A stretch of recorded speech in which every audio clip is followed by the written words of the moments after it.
Pues vamos comenzando nuevamente con otro estudio más de las mujeres de la Biblia. Les recuerdo que la serie completa de las mujeres de la Biblia la van a encontrar en la página web cielosnuevosyytierranueva.org, y también ahí van a encontrar las grabaciones de las siguientes clases que tendremos, incluso también los enlaces de acceso a las siguientes clases en vivo. Así que bueno, las invito a visitar esta serie si es que no la han escuchado toda, para que conozcamos a todas las mujeres de la Biblia, de las cuales aprendemos muchísimo. En esta ocasión vamos a hablar de otra mujer profetisa, una mujer que dentro de la escritura sí se le reconoce como Neviá. Sabemos que en hebreo profeta se dice Naví, y bueno, aquí tenemos a una mujer reconocida como una Neviá, ¿ok?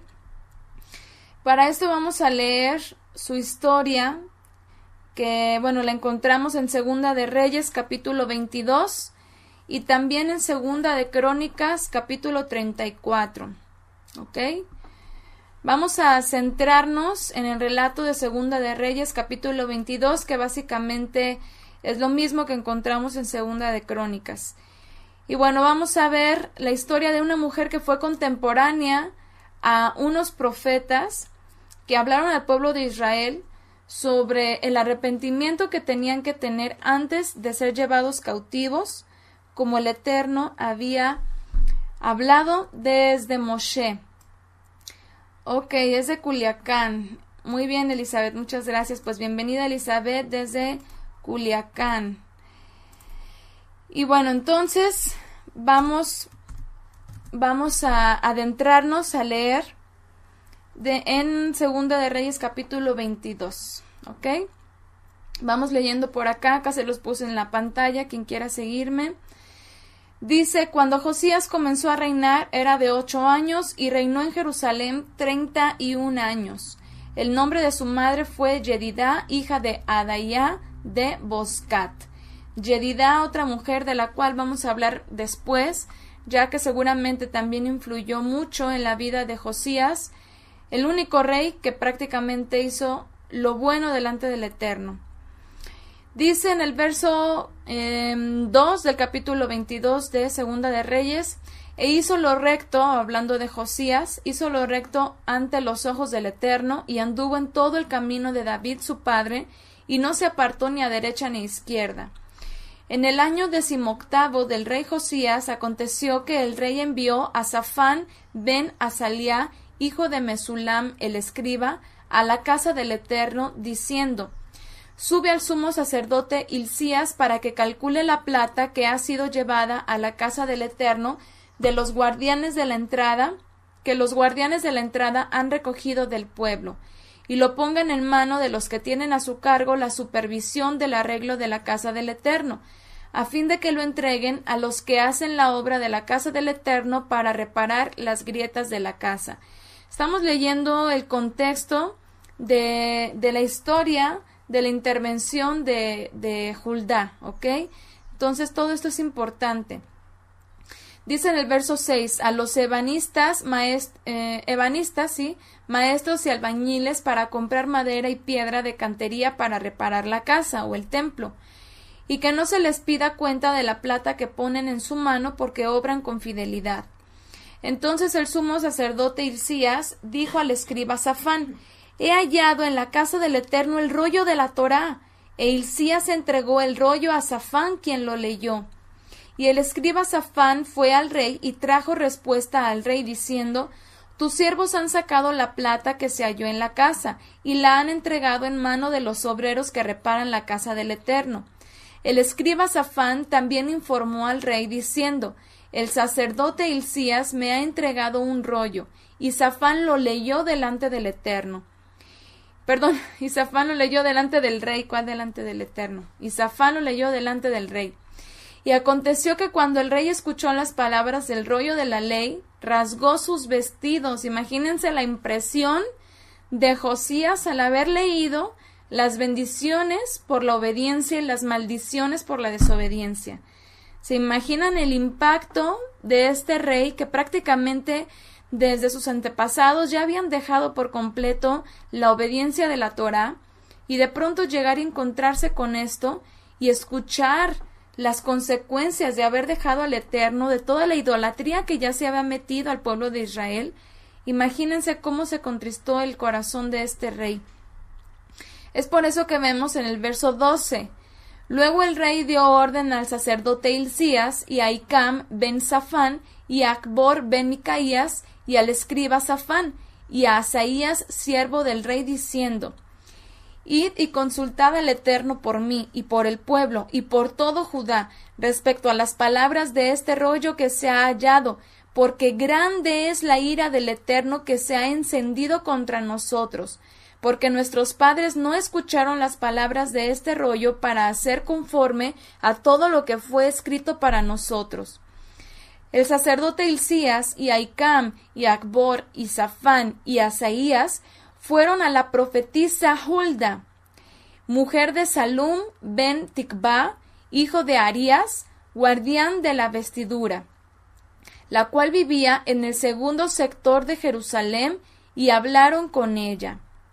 Y ella les dijo: así dice el Eterno Elohim de Israel, digan al varón que os ha enviado a mí, así dice el Eterno, he aquí yo traigo la desgracia a este lugar y sobre sus habitantes, como dicen las palabras del rollo que ha leído el rey de Judá, por cuanto me han abandonado y han quemado incienso a otros dioses para provocarme a ira con toda la obra de sus manos.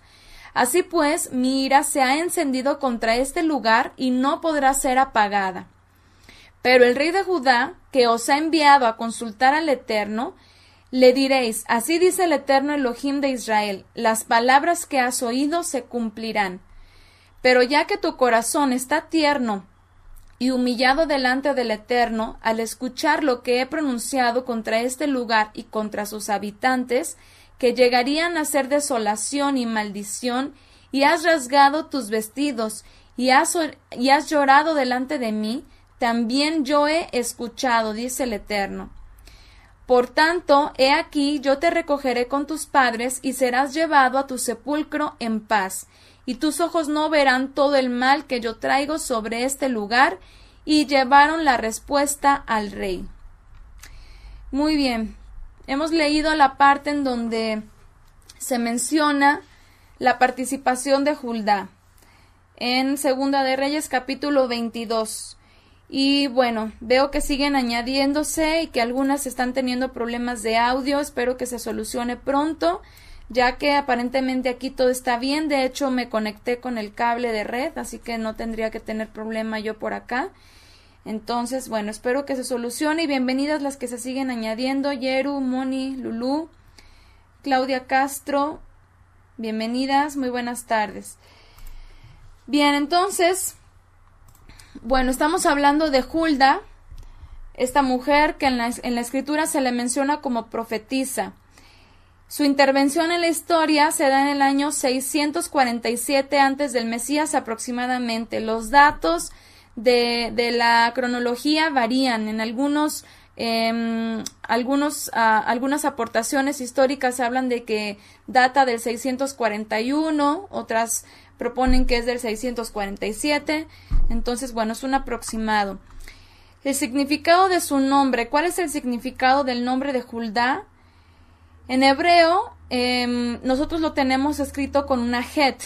Y entonces la traducción o la transliteración más correcta sería con J, Hulda, ya que es fuerte, es un sonido fuerte. Hulda no es Hulda ni Hulda, ¿verdad? Como lo leeríamos desde el español con la H, que en realidad la H fue una transliteración del inglés.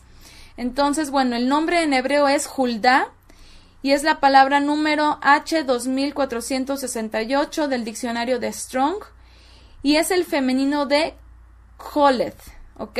Joleth es el femenino de la palabra Joleth y significa comadreja. Significa comadreja, dice aquí el diccionario, que por su movimiento escurridizo.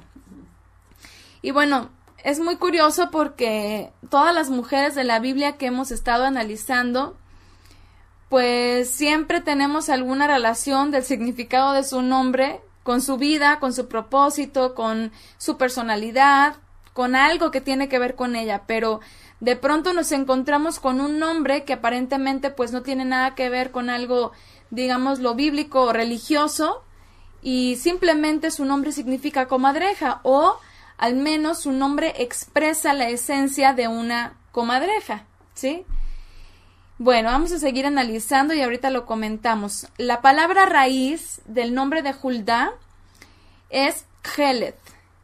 Heleth, que es la palabra H2465 del diccionario de Strong.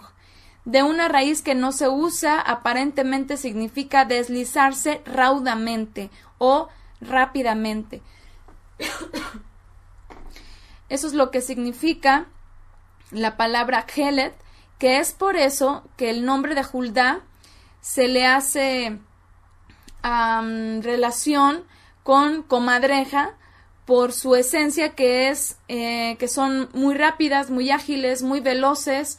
Incluso fíjense lo que dice aquí Heleth, me llamó mucho la atención porque dice que también significa vida, como una porción efímera de tiempo.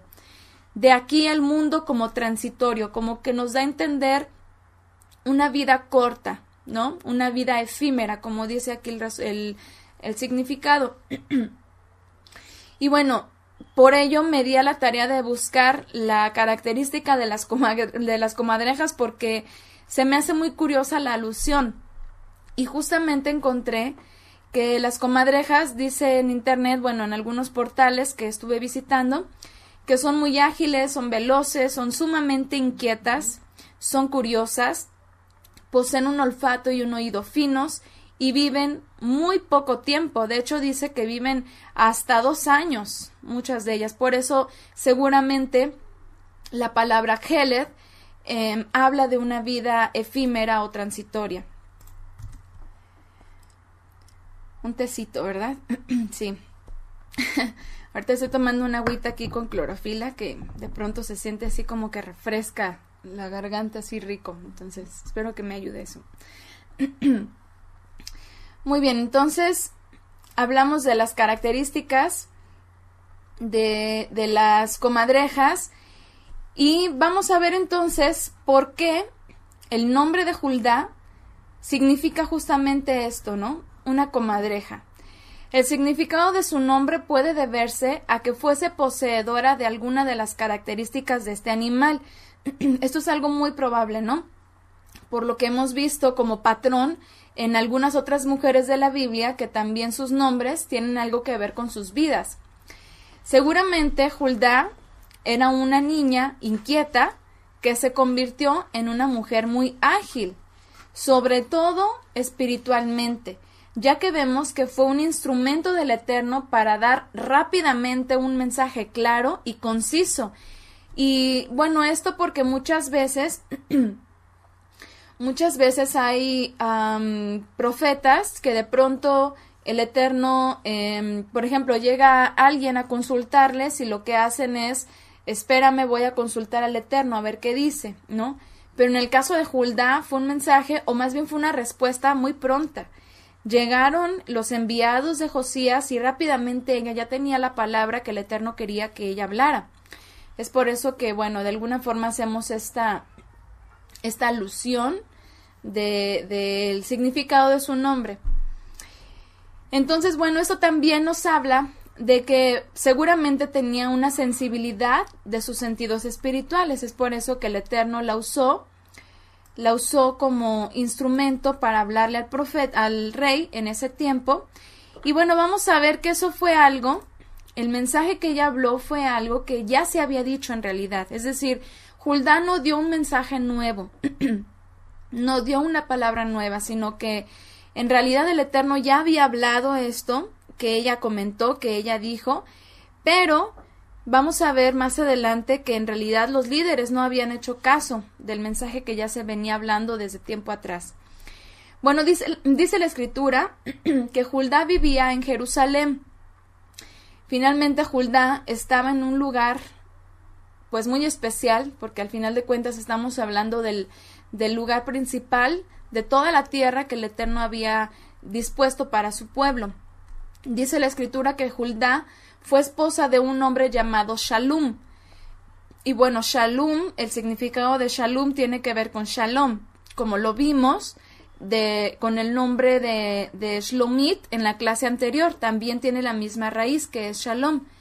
Y bueno, este hombre, dice la escritura, que se encargaba de proteger el vestuario del rey, o sea, que eran personas que estaban muy cerca del rey, que servían muy de cerca al rey, y seguramente Hulda ya había tenido algún antecedente por lo cual era conocida como profetisa.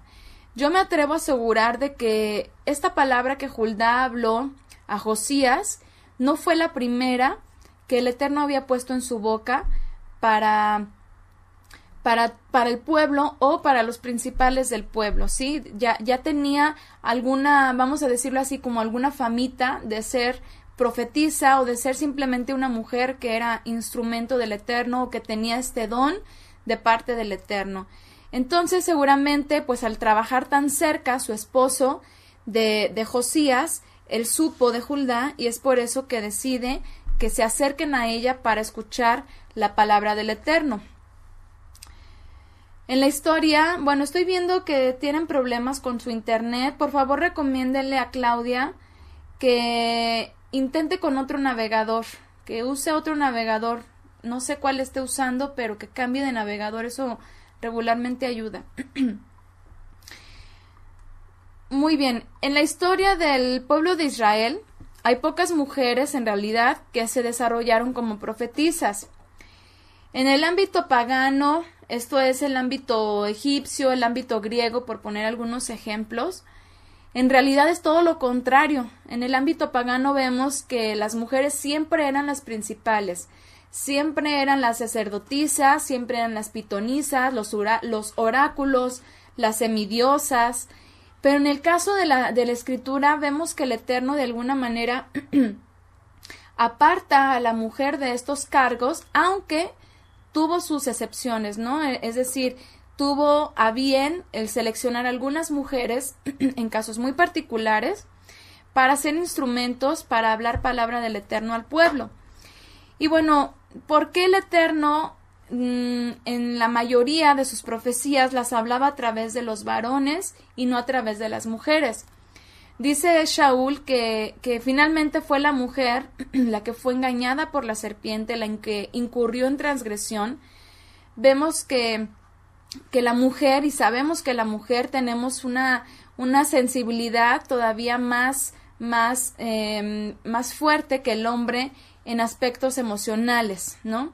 Entonces es muy fácil o es más fácil que la mujer se deje llevar por sus sentimientos, por sus emociones, o bien que sea instrumento de Satanás, instrumento del maligno, para incluso hablar palabras mentirosas o para engañar, ¿sí?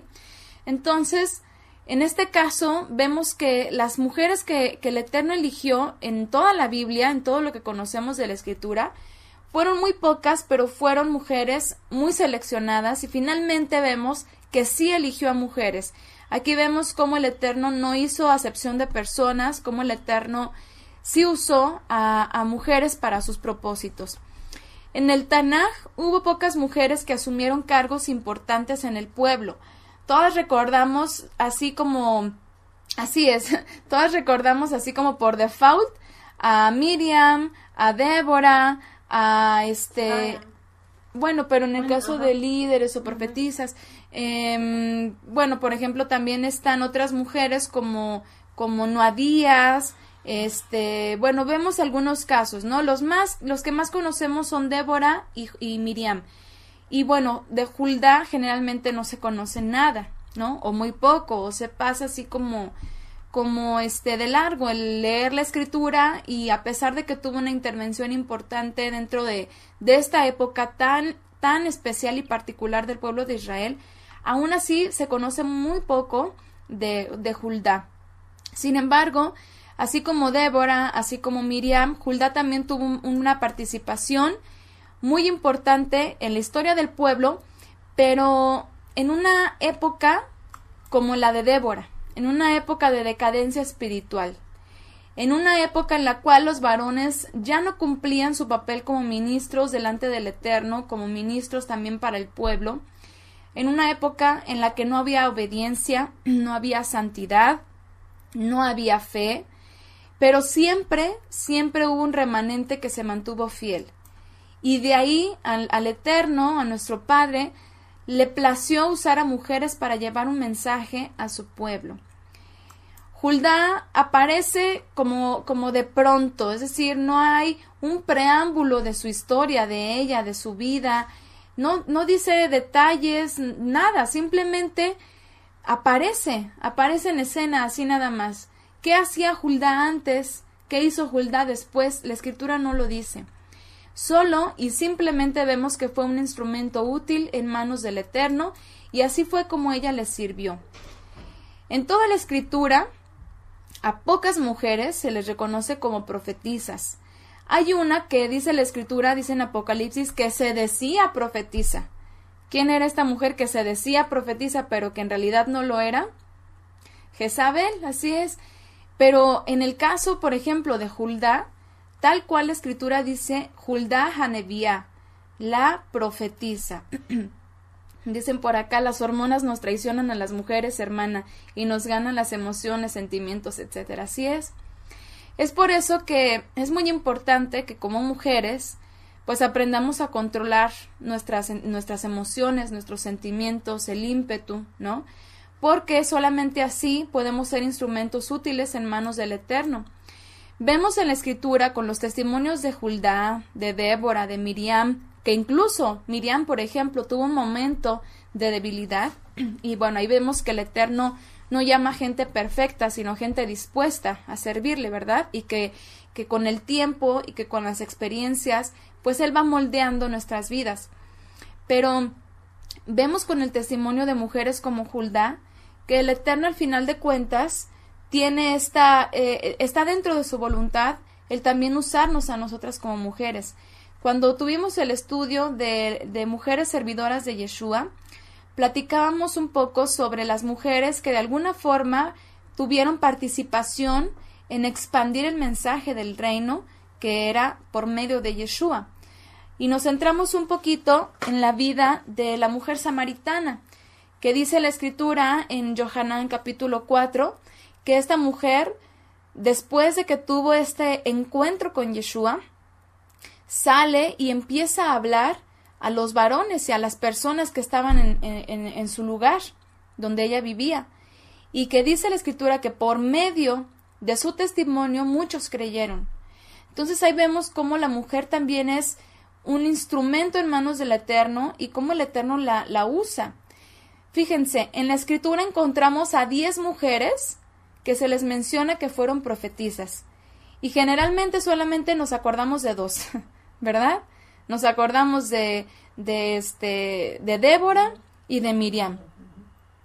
Pero, por ejemplo, hablamos de Noadías también. Noadías, una mujer que dice la escritura que era profetisa y que incluso pues era una profetisa mala, ¿no? Era una mujer que habló palabra mentirosa y que lo que pretendía era obstruir la obra de reedificación de las murallas de Jerusalén cuando el pueblo regresó a la ciudad después del exilio.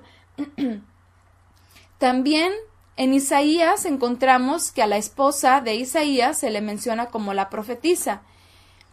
Así es, las hijas del Felipe, que fueron 4. Entonces son 10 las mujeres que encontramos en el Tanaj y en el Brit Hadashah, que son conocidas como mujeres profetisas, ¿sí? Y bueno, también hablando, por ejemplo, de la esposa de Isaías, no necesariamente estamos hablando de que ella también haya dado palabra como profetisa, que el Eterno haya hablado a través de ella, puede ser que sí, pero sin embargo, como vimos en el significado de la palabra, bueno, vamos a verlo más bien aquí más adelante, el significado de la palabra Neviá, que es profetisa, vamos a ver que también la traducción bueno, sí, el significado es por asociación la esposa de un profeta. También a las esposas de los profetas se les conocía como las profetisas solo por asociación. Pero mujeres que el Eterno en la escritura haya plasmado como la profetisa, bueno, tenemos a las 4 hijas de Felipe, a Noadías, a Hulda, Débora y Miriam, ¿sí? Y bueno, la esposa de Isaías también que se menciona. Bien, entonces vamos a ver qué es una profetisa, que en hebreo es Nebiá. Se los voy a poner por acá en la pantalla, ya que no me dio tiempo de ponerlo en la hoja. Díganme si todas pueden ver la pantalla. Ok, y bueno, milagrosamente aparecieron las letras en hebreo. Muy bien, pues ahí lo tienen entonces. En hebreo, Nebiá. Esa es la palabra que se traduce como profetisa y es la palabra número H5031 de Strong. Es el femenino de Naví, que es profeta, la 5030, y significa mujer inspirada, ¿ok? Por asociación, esposa de profeta, como les mencionaba. Finalmente, ¿qué es una profetisa? Bueno, una profetisa es una mujer que recibe palabra del Eterno para dar el mensaje a los hombres. Huldá fue consultada por ¿cuántos hombres vimos en el relato? Fue consultada por 5 hombres. Entre ellos, ¿recuerdan quién iba? Entre los 5 hombres que Josías envió a consultar a Huldá, iba el ministro principal o el sumo sacerdote. Esto hace que todo sea como un poquito más especial porque en realidad el sumo sacerdote debería de haber tenido la revelación del Eterno y debería de haber entendido lo que estaban leyendo en la Torá que encontraron y cómo el Eterno finalmente iba a cumplir su palabra por toda la decadencia de Israel que ya habían vivido. Fíjense a qué grado estaban cegados sus ojos, a qué grado la espiritualidad de los líderes había decaído, que no alcanzaban a tener discernimiento de que las palabras que habían leído justamente se iban a cumplir. Entonces, estos hombres van a Huldá, y en ese momento, solo ella recibió la revelación de la voluntad del Eterno. Aunque ya vimos, o como comentamos hace un momento, que ella no habló un mensaje nuevo, sino que el mismo mensaje que ella habló ya había sido dicho antes por medio de los profetas. Sin embargo, los líderes no habían prestado oído a las palabras de los profetas que habían hablado, como en ese momento lo estaban haciendo al escuchar o al consultar a Huldá. Huldá es obvio que fue una de las pocas mujeres de su época que se había consagrado y que se había mantenido fiel al Eterno. Y no solo eso, sino que muy probablemente ella mantuvo en su mente y en su corazón las palabras de la Torá, de las cuales seguro que no se apartó. Es muy probable que ella fue parte de ese remanente que el Eterno siempre mantuvo en cada generación, que guardó en su mente y en su corazón las palabras de la Torá y que no se apartaron y que no cayeron en la misma idolatría que el resto del pueblo. ¿Cuáles son las palabras que habló el Eterno, de las cuales Josías se asustó, por las cuales Josías consultó a Huldá y dijo: ya nos va a caer el juicio del Eterno por habernos apartado de la Torá? Fíjense cómo dice en Levítico capítulo 26, verso 31. Aunque el mismo contexto lo van a encontrar en Deuteronomio capítulo 28, del 15 al 68, y en Levítico 26, 14. Pero vamos a leer desde el verso 31. Se los puse por acá en la pantalla. Dice: yo convertiré sus ciudades en un montón de ruinas, destruiré su santuario y rechazaré el aroma de sus ofrendas. Su país quedará hecho un desierto y sus ciudades quedarán en ruinas, pues los perseguiré espada en mano y huirán a las naciones vecinas. Hasta sus enemigos se sorprenderán al verlo. Mientras la tierra esté abandonada, descansará como debió hacerlo cada 7 años mientras ustedes vivieron en ella. Solo así podrán gozar de sus merecidos descansos y mientras tanto ustedes andarán dispersos en un país enemigo. A los que aún queden vivos los llenaré de terror en la tierra de sus enemigos. Oirán caer una hoja y saldrán huyendo como quien huye de la espada. Caerán sin que nadie los persiga. Bueno, esa es la Biblia, lenguaje sencillo. Esa es la traducción que usé en este texto. Y bueno, vemos entonces cómo todas las palabras que incluso desde Moshe ya se habían hablado al pueblo de Israel y que en cada generación se les recordaba cuáles eran las bendiciones de la obediencia y las maldiciones de la desobediencia. Y vemos aquí a un Josías, este rey que comenzó, ¿de qué años, de qué edad comenzó a reinar Josías? Lo acabamos de leer. Era un niño, sí, así es, de 8 años. De 8 años comenzó, imagínense nada más. Y la bendición de que fue un rey que anduvo en los caminos del Eterno, un rey que empezó poco a poco a entender lo que tenía que hacer. Imagínense, tenía 8 años. Y conforme él iba creciendo, se fue dando cuenta de todo lo que tenía que trabajar para erradicar por completo toda la podredumbre espiritual en la que ya se encontraba el pueblo de Israel. Ahora, ¿no les resulta algo curioso que Josías haya acudido a Judá y no a alguno de los profetas contemporáneos? Las que han estudiado con mi esposo a los profetas verso por verso, y los estudios temáticos con respecto a la historia del pueblo de Israel, recordarán que más o menos en el año 640 antes del Mesías, estuvo profetizando el profeta Sofonías o Zefanyá, y después de él vino el profeta Jeremías. Así es. Entonces, en esa época fue en la que vivió Judá. Como leímos ahorita en Levítico, Judá solamente estaba confirmando lo que ya se había profetizado de antemano desde Moshe. Sin embargo, el Eterno estuvo mandando mensajeros y uno de ellos fue Sofonías para que hablara a Israel que el castigo estaba por llegar debido a la apostasía en la que ya se encontraban.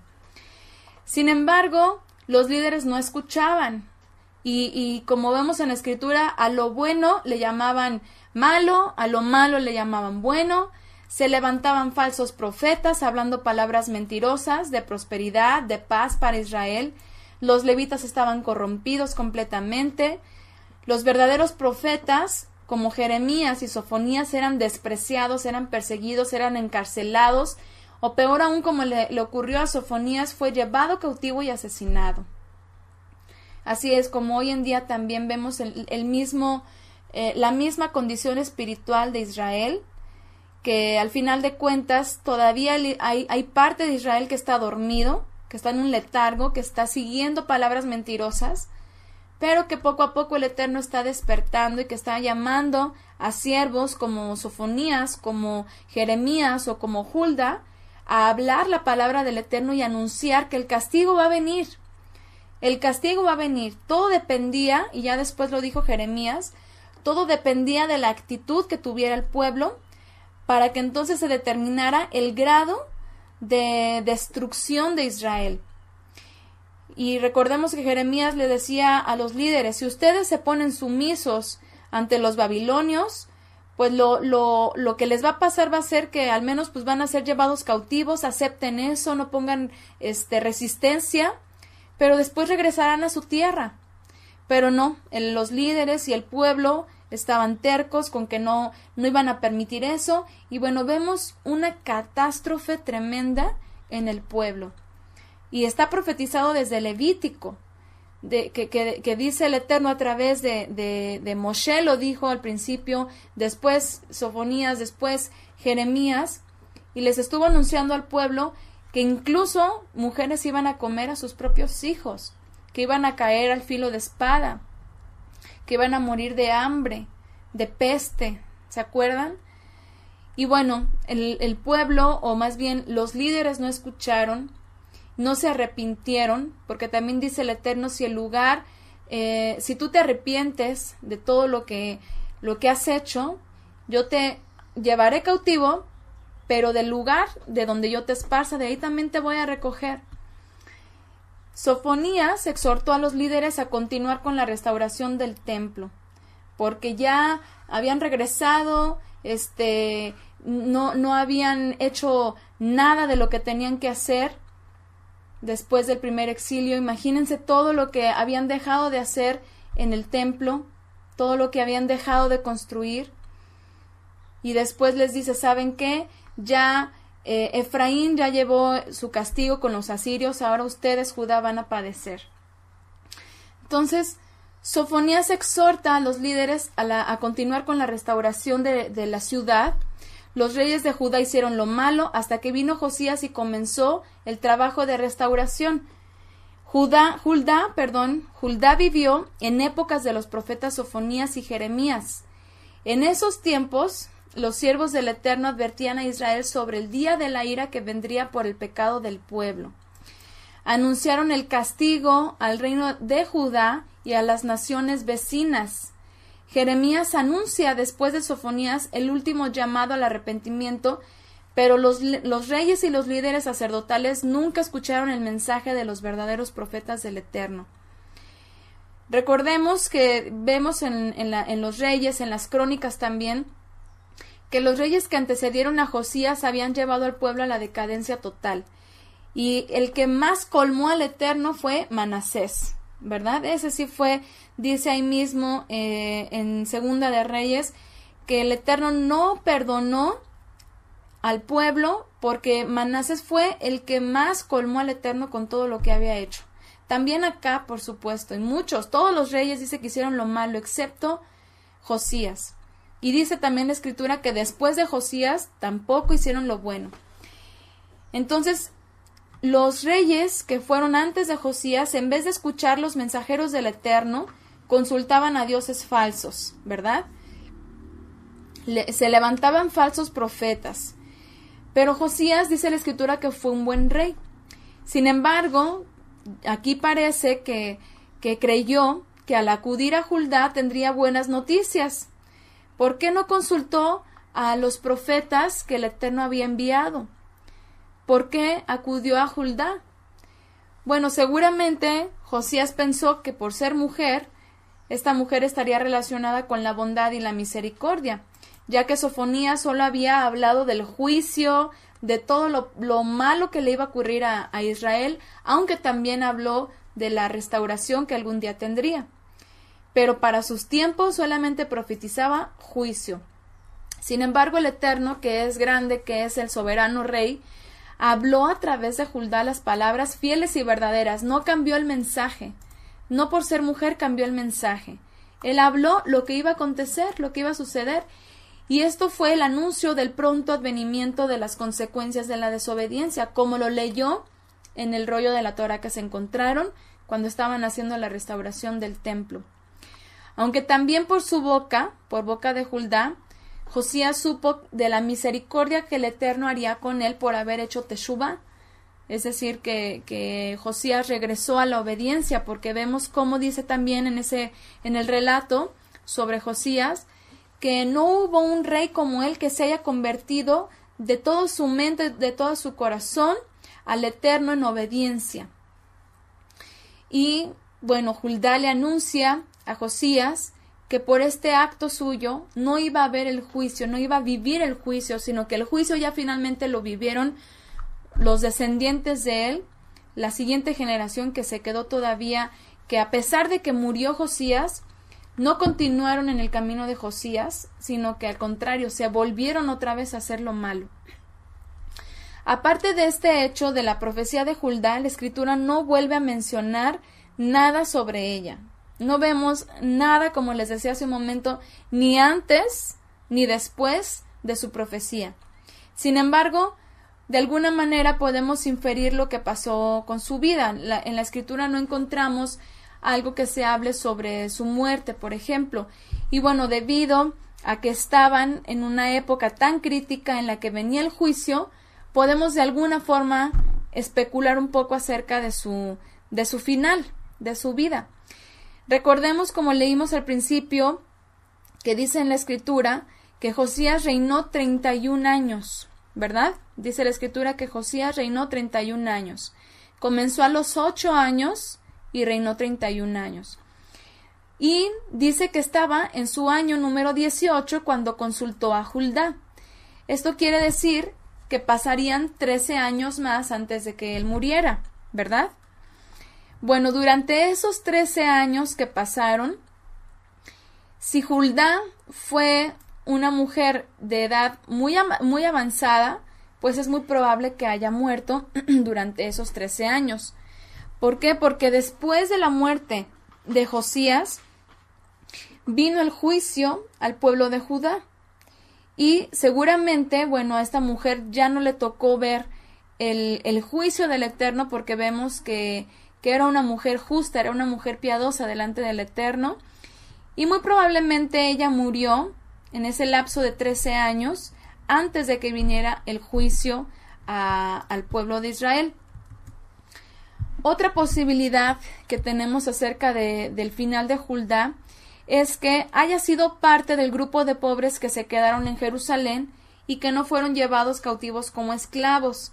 Recordemos que, bueno, lo pueden encontrar en Segunda de Reyes, capítulo 24, verso 14, y Segunda de Reyes, capítulo 25, verso 12, como hubo algunos en el pueblo de Israel, que sobre todo eran los pobres y menesterosos, que se quedaron en la tierra, que se quedaron a labrar viñas, y ellos no fueron llevados cautivos. Bueno, aquí les pongo las citas por si alguien quiere leerlo y consultarlo. Entonces, por una parte pudo haber muerto antes de que muriera Josías, de tal forma de que no vio el juicio del Eterno.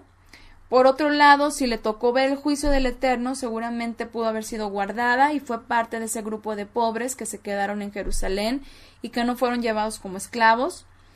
Y otra tercera posibilidad, y que yo me inclino a que es la menos probable, es que Hulda, por ser una mujer justa, una mujer piadosa, pues no creo que haya sido llevada cautiva como esclava a Babilonia, pero bueno, probablemente sí, ¿verdad? No dice nada la escritura, entonces cualquiera de las tres posibilidades podría ser, y bueno, la escritura no lo menciona, no encontré algo con respecto a su muerte.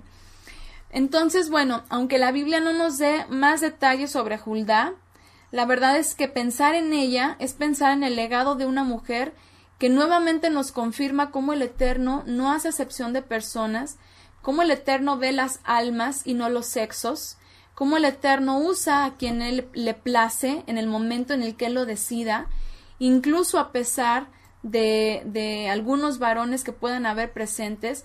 Sin embargo, como hemos mencionado en otras ocasiones, esto no tiene que ser un motivo para que la mujer ya se sienta la eminencia, para que ya la mujer sienta que puede de alguna forma sublevarse o ponerse por encima de los varones, y al rato ya sale, o se jacte, así es, y al rato ya sale algo pues muy absurdo que yo alguna vez llegué a leer por ahí, que es el feminismo bíblico. Algo que yo digo, ¿cuál feminismo bíblico? El feminismo es, y el feminismo no es bíblico.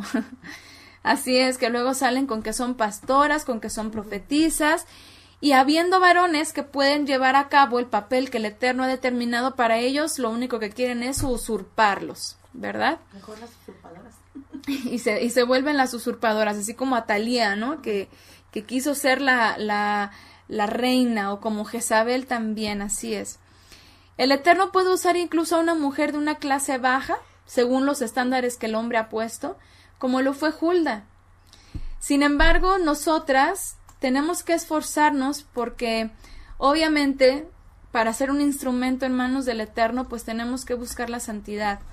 Tenemos que buscar, como dice la Escritura, mantenernos como unas hijas de Sara que todo el tiempo honraban, que todo el tiempo respetaban a su varón, o que respetaba a su varón, o como dice también Shaul, mujeres que se ocupen de ser buenas madres, de ser buenas esposas, que no anden entre chismes, como dice la Escritura, que no anden hablando palabras ociosas, que no se la pasen de casa en casa, nomás viendo a ver qué hacen o cómo pierden el tiempo, sino que seamos mujeres que nos ocupemos en la fe, que nos ocupemos de limpiar o de mantener limpias esas vestiduras que por los méritos de Yeshua se nos han otorgado blancas, que nos encontremos haciendo eso en todo momento y que el tiempo en el que el Eterno decida enviar de regreso a su Hijo, y si nos tocará a nosotras presenciarlo en vida, que bueno, esperemos que así sea, pues que nos encuentre haciendo lo correcto delante de Él y delante de los hombres también, que no nos encuentre siendo ociosas, ¿no? Que a veces por la tecnología y tanta cosa que ya está al alcance de una forma tan fácil, pues las mujeres tienden a desviarse muy, muy fácilmente a cosas vanas, o que si la moda, o que si muchísimas cosas que a veces ya hacen que la mujer pierda la cabeza, pierda por completo pues el rumbo que tiene como mujer y el plan que el Eterno tiene para ella, y pues se ocupen cosas que no tienen sentido. Sabemos que el Eterno, como dice en la Escritura, es poderoso para exaltar a los humildes. Hulda era una mujer humilde que fue exaltada, y que no fue exaltada porque ella lo buscó, que no fue exaltada porque ella lo propició o porque ella lo proclamó. Ella seguramente estaba resguardadita, de alguna forma sirviendo a su esposo, apoyando a su esposo con lo que él hacía dice la Escritura que él era el que se encargaba de resguardar la ropa real, la ropa del rey. Seguramente ella también participaba de esto, o al menos en su casa, trabajando en su casa, si es que tenían hijos, pues con sus hijos, pero era una mujer que al final de cuentas pues estaba ocupada en lo suyo, y estaba buscando pues agradar al Padre Eterno, agradar también a los de su casa, y en eso el Eterno le elige para usarla en ese momento que parece que es un momento fugaz, parece que es un momento que, como les dije hace un momento, viene de la nada y se va de la nada, porque no sabemos antes de Hulda nada, ni después de ella sabemos nada. Así también no sabemos en qué momento nosotras podemos ser un instrumento importante en sus manos, en manos del Eterno. Incluso delante de personas que ante los hombres son reconocidos como grandes, así como era el sacerdote Hilcías, imagínense, el sacerdote Hilcías, quien debió finalmente él haber recibido la revelación del Eterno para Josías. Sin embargo, ahí es donde vemos la decadencia del pueblo, el cual ya no era capaz de ocupar sus respectivos papeles delante del Eterno en su servicio. Entonces, nosotras como mujeres debemos de procurar siempre apartar nuestras mentes, nuestro corazón, pues de las cosas vanas, para que entonces cuando llegue un momento que quizás nosotras ni siquiera veamos venir, podamos estar preparadas, podamos estar listas para servir al Eterno. Y no solamente con algo como en el cristianismo se ha catalogado como lo máximo, ser profetisas, ¿no? Que incluso todas nosotras que estamos aquí presentes y que escuchan las grabaciones, todas podemos ser como profetisas. ¿En qué sentido? En el momento en el que tú te encuentres hablándole a alguien palabra de la Escritura, tú ya estás profiriendo palabra del Eterno. Por eso Shaul dice que la mujer cuando ora o cuando profetice se cubra su cabeza, como si la mujer, obviamente, bueno, en todo tiempo oramos, pero como si la mujer también en todo tiempo profetizara. Bueno, no quiere decir que de pronto nos paremos en la calle y digamos, así dice el Eterno, yo les declaro, y empecemos ahí a decir todo lo que en el sistema cristiano conocemos, ¿no? Como una mujer profetiza. No necesitamos hacer show para ser profetizas. Con el simple hecho de que tú como madre le hables a tu hijo la palabra del Eterno, eres como una profetisa para él. ¿Por qué? Porque tú estás haciendo la palabra del Eterno, haciéndola viva para que tu hijo la escuche y la practique. Así es, más bien parecen pitonisas las que se jactan de ser profetisas, ¿no? Tipo Jezabel. Pero no, nosotras como hijas del Eterno, mujeres que guardamos Torá y que confiamos en que tenemos como cabeza, aparte de nuestros esposos aquí en este mundo, a nuestro Señor Yeshua, sabemos que nuestro comportamiento no tiene que ser así, como el de una pitonisa, ¿verdad? No tenemos que buscar tampoco el reconocimiento de los hombres. Ay, la profetisa fulana va a venir y va a echar fuera a los demonios y todas esas cosas que hacen que la verdad es más show que verdad. No necesitamos hacer show para hablar palabra del Eterno. Y vemos entonces aquí cómo el pueblo de Israel estaba en una decadencia total. Hoy en día, como decían por acá en el chat hace un momento, estamos en la misma o peor decadencia espiritual. Porque tristemente hay muchas personas, y que el Eterno nos libre de esto de verdad, que creyendo que están siguiendo la Torá, no saben que en realidad están siguiendo tradiciones de hombres, no saben por esa ignorancia que con la cual han estado y con la cual el sistema los ha manejado, no saben que en realidad están sirviendo a otros dioses incluso, no saben que están sirviendo a la mentira, no saben que están sirviendo al sistema cuando hablamos de las personas que creen que con el hecho de mirar hacia Judá y mirar hacia el sionismo ya estamos siendo parte del pueblo del Eterno y estamos haciendo la voluntad del Eterno. No saben en realidad esas personas que están sirviendo a un sistema, y un sistema que al final de cuentas es del príncipe de este mundo y no del Eterno. Entonces, que el Eterno nos libre de ser portavoces de la mentira, que el Eterno nos libre de ser servidoras de un sistema mentiroso, como lo hizo Jezabel, o como lo hizo Noadías, o como lo hizo Atalía, o como seguramente muchas mujeres también lo hicieron, buscando una gloria para sí mismas y dejando de lado completamente la voluntad del Eterno. Como mujeres es realmente una bendición saber que también nosotras somos parte de un plan perfecto de nuestro Creador.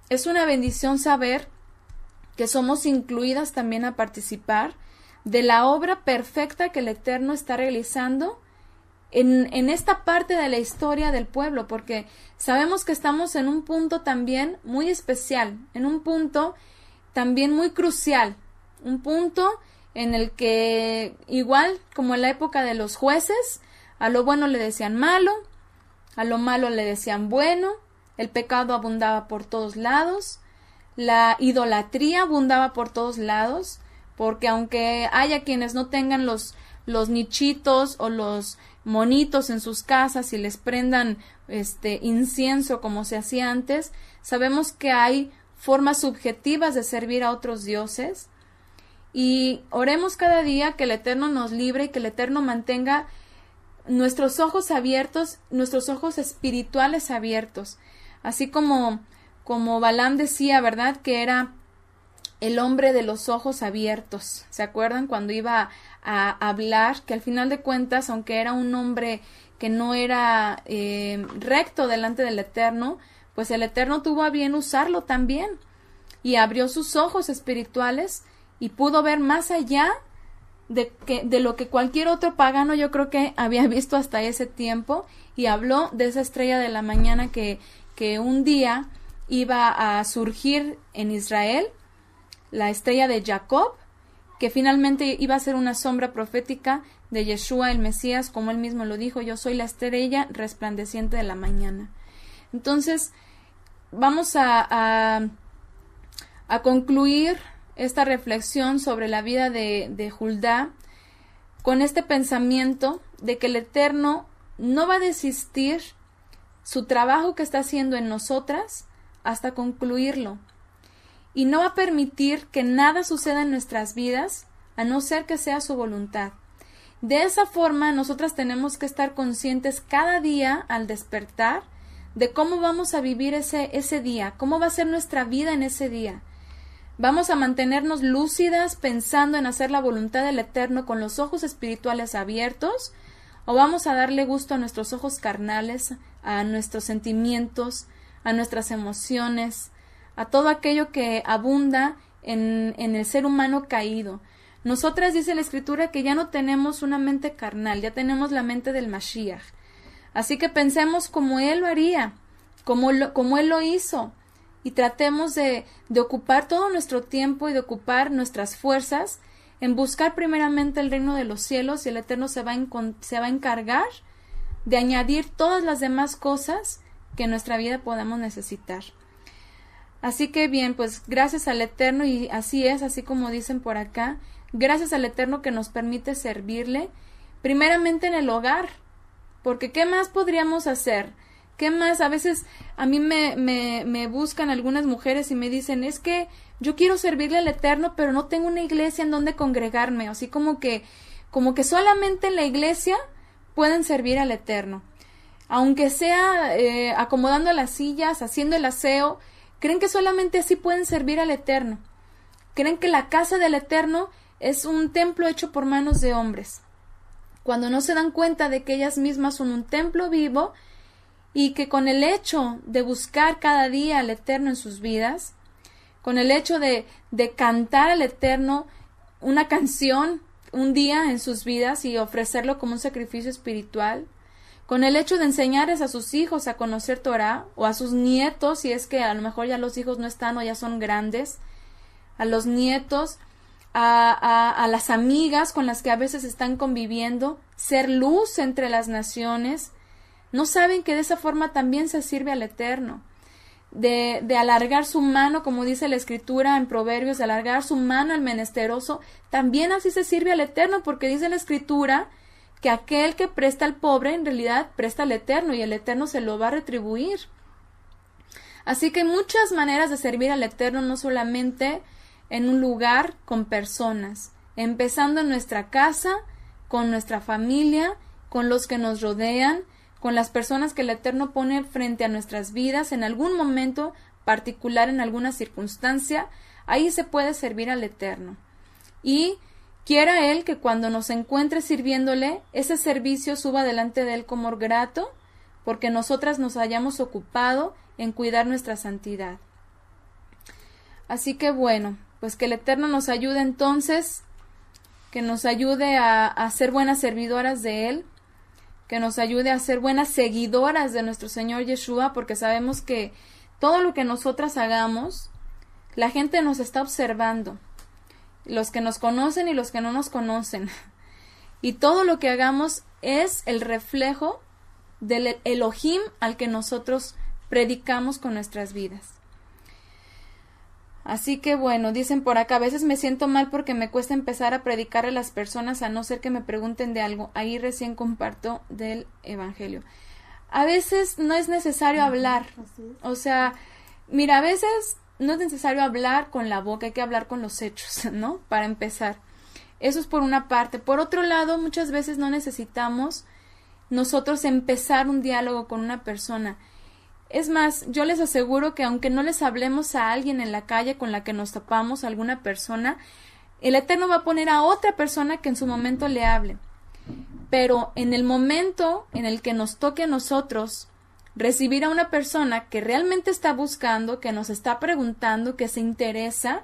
Yo tengo una amiga de la secundaria que recientemente, bueno, hace más de un año que me añadió a Facebook. Yo no sabía que era mi amiga de la secundaria. Yo ponía pues las cosas que pongo de la Biblia, hasta que un día me di cuenta que era ella por una foto que puso, y platicando me dijo, oye, así me dijo ella, dice, está chido tu rollo, dice, está interesante.